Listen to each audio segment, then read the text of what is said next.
has just threatened Iran in extraordinary graphic terms, giving the Iranian regime just over a day to either make a deal, reopen the Strait of Hormuz, or face hell. If your children are watching, be warned, the president did not use polite language. Quote, Tuesday will be Power Plant Day and Bridge Day, all wrapped up in one in Iran. There will be nothing like it. Open the fucking strait, you crazy bastards, or you'll be living in hell. Just watch. That was Jake Tapper reporting on a post that the president made over the weekend where President Trump is essentially demanding that Iran, they come to the negotiating table to negotiate an end to this war and to also open up the Strait of Hormuz. And immediately after the president made this post, the entirety of the left-wing media establishment went into a complete meltdown. We're talking about CNN, we're talking about MSNBC or MS Now, whatever they're calling themselves. And the reason why they're having this meltdown is not the post itself, but the language that the president used. And we have a segment here that we're going to break down, a segment of MS Now, where they're essentially trying to paint this post as an admission from the president to commit war crimes. Let us get into it, breaking down this clip and cutting through the lies and the narrative. Play clip. On Kush, I want to go back to the president's tweet here. Open the fucking strait, you crazy bastards, or you'll be living in hell. Just watch. Praise be to Allah. President Donald J. Trump. That is a quote from the president. So yes, we are saying it on television. Parental warning. I have been stuck on, so much so that we're doing a segment on it on the 9 o'clock, that what the president and this administration has been saying for at least the last week, that they actually did knock down a bridge that they said the military was using, but that civilians used. They said that they're going to take out all of the power plants. The president said Tuesday will be Power Plant Day. That would be considered a war crime. These that the president is saying sound like, to me, and a lot of experts, war crimes. And then you have the president with this new Truth Social today.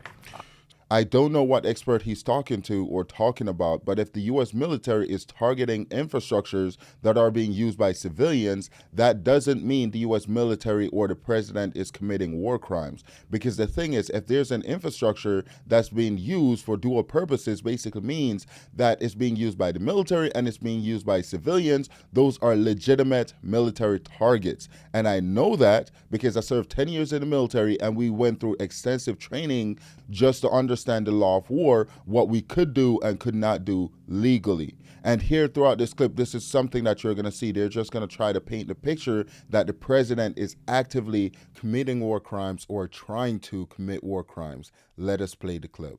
It's very difficult for me to process this at this moment. I mean, this is a very unprecedented statement. We have the president of the United States basically declaring his intent to commit war crimes, right? You've accurately described the law. You're not supposed to be targeting civilian infrastructure, even in countries that you are nominally at war with. And this is just a further escalation. So this is what I'm talking about. These guys have no idea what they're talking about. So if you understand this, if there's a school and you target that school, sure, there's a fine line when it comes to civilian infrastructures. But if there's a school, you cannot just blatantly target that school. But let's say there's a bad guy within that school that's shooting at you, then now that becomes a legitimate target. Now, let's say, there's a bridge. You can target that bridge if you deem as a commander on the ground or the operational commander or the president from a strategic level, you deem that that bridge can be used or it will be used by the military for logistics purposes or to transport troops, then those are legitimate targets.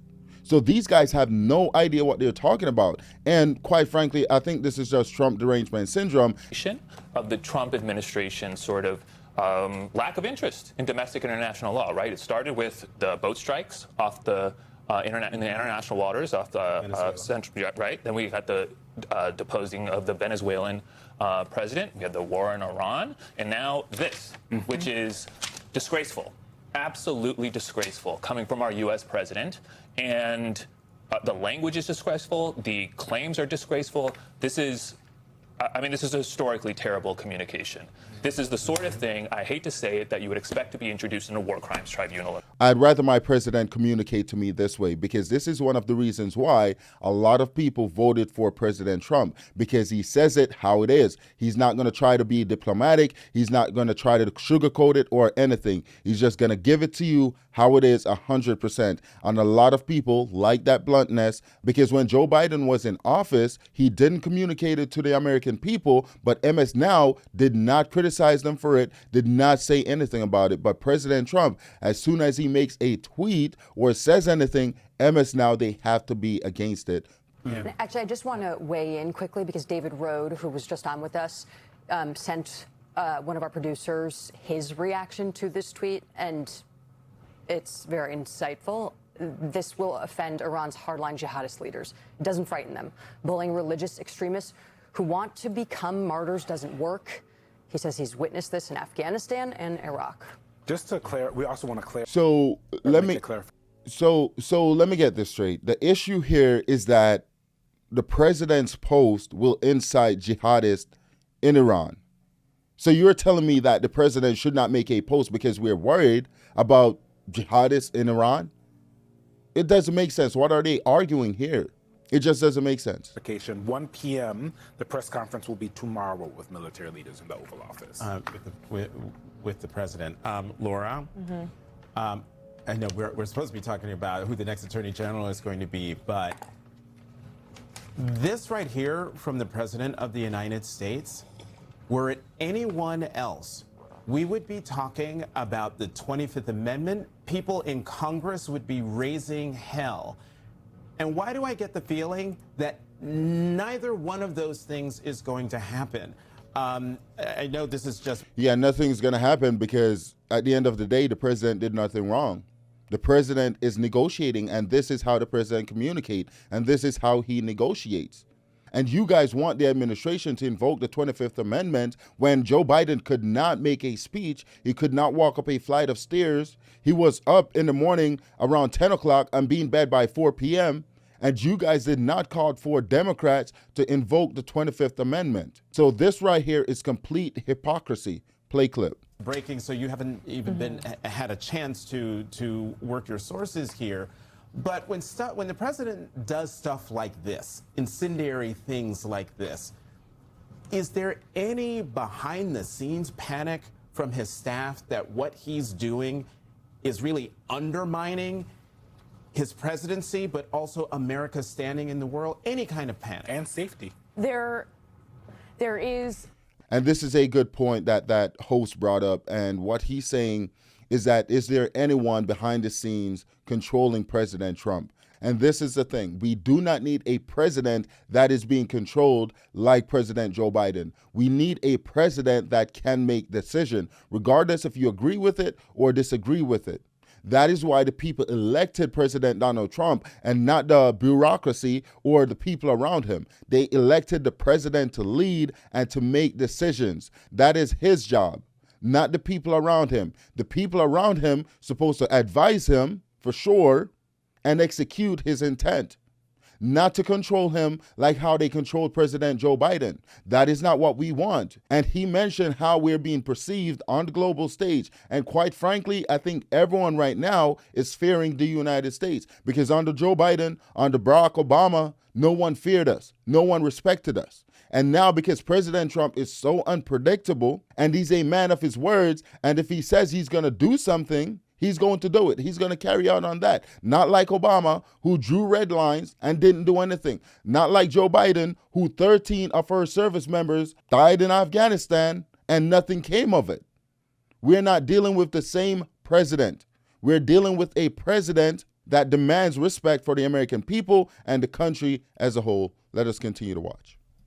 There's some panic. I mean, there White House staff who have worked for President Trump, whether it's during the first administration or now, will acknowledge that half the time, probably more than half the time, they are reacting to what he is doing. They are learning about what he is doing when he does it, when he posts it on True Social, when he says something different in a press conference, you know, when he goes off the cuff on speeches. That is him deciding. You can see it play out when reporters are asking him questions about the war as well, that he is sometimes just deciding in that moment what he wants to say or what he wants to pursue. Now, to your point, yes, I think that your assessment is right. Are we going to see Republicans running out saying this is unacceptable, frightening, and that we actually should support a war powers vote? No, you're not going to see that, because there's no reason for Republicans to do anything because the president did nothing wrong. And remember, the reason why they're having this meltdown is because of a post that the president made. It's not like the president did anything wrong. It's just a post. And there's one specific line within that post which is causing this entire meltdown. And they're going to get to it. Just keep watching. And they don't care about God and Jesus. On Easter Sunday, this is what your president I don't think it's an accident. What is this praise be to Allah line? Exactly. This is not... That is what I'm talking about. That is the reason why I think all these leftists, they're melting down, because the president put that line in there where he said, praise be to Allah. And what is wrong with that post? What is wrong with that line? I thought these leftists, they would appreciate the president including other religion into Easter Sunday or recognizing other religions. And that brings us to the end of today's show. Please let me know what you think in the comment section below. Also, please consider liking, sharing, commenting, and subscribing, and I'll see you in the next one.